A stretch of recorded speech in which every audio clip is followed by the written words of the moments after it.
Dragi predškolarci i posebno dragi roditelji predškolaraca, danas ćemo pokušati napraviti nešto što inače radimo u vrtiću, ali to je sada nemoguće, pa ćemo napraviti kod kuće. A to je kada predškolarci sami stvaraju vlastitu priču pomoću pripovjedačkih karata.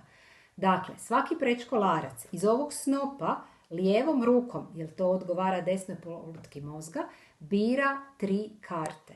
Kada ih izvuče, dobro ih pogleda, jer te karte su pune prekrasnih detalja koji mu mogu pomoći u stvaranju priče i onda krene stvarati svoju priču. Ja sam tu kao pomoć sa nizom potpitanja da ga vodim da bi ta priča imala nekakav svoj smisao.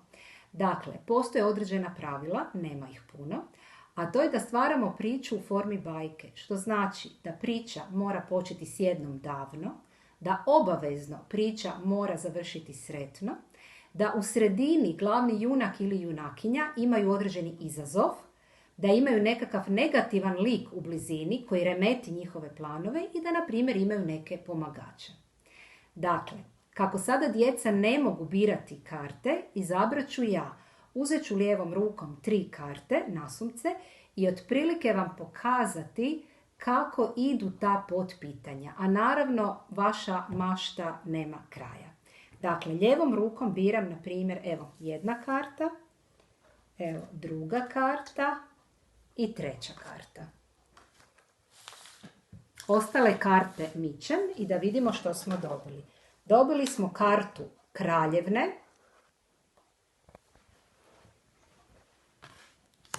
dobili smo kartu čarobni kompas i dobili smo kartu zdenac sjećanja.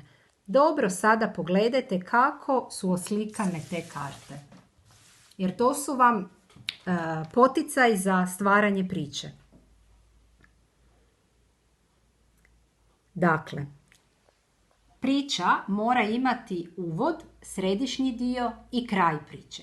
Možete početi s bilo kojom kartom, kao na primjer uvodnim dijelom. To može biti kraljevna, uvodni dio može početi sa kartom čarobni kompas ili zdenac sjećanja. To potpuno vama prepuštam na izbor.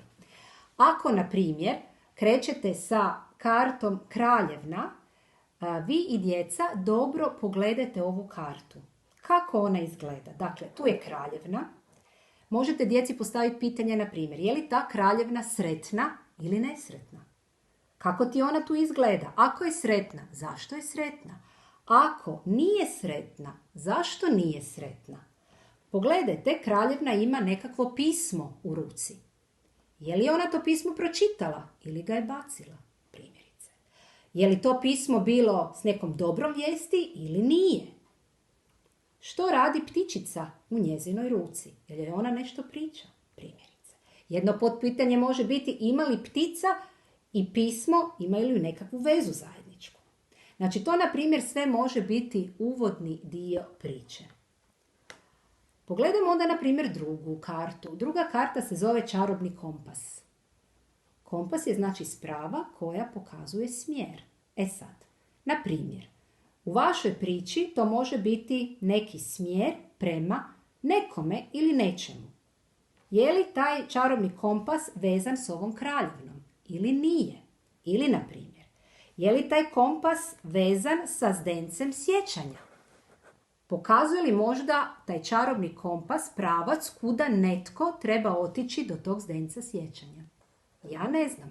To su, znači, sada vaše priče, pa vi to ispričajte nama.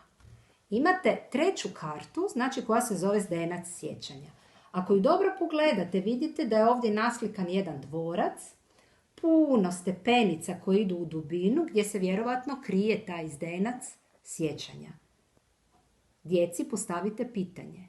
Gdje se nalazi, na primjer, taj zdenac? Kakva je voda u tom zdencu? Čija su to sjećanja?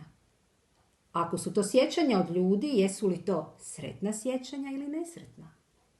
Sada bi u priču trebalo uvesti i nekakav zločesti, negativni lik, na primjer, nekog ludog čarobnjaka ili neku jako zločestu i opasnu vješticu, koja, na primjer, može nešto napraviti kraljevni, možda napisati pismo, ili poremetiti iglu kompasa, na primjer, pa on pokazuje na krivi put, Ili, na primjer, zamutiti vodu sjećanja tako da se sva sjećanja izgube.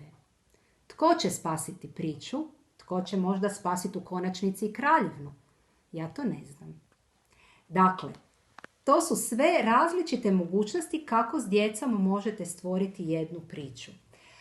Ono što je važno, kada dobijete na kraju tu svoju priču zajedno sa vlastitim djetetom, bilo bi jako dobro kada bi tu priču naravno zapisali, pročitajte još jedanputa djetetu tu priču i ako ste svi jako zadovoljni s tom pričom, onda priču podijelite na 4 ili 5 dijelova.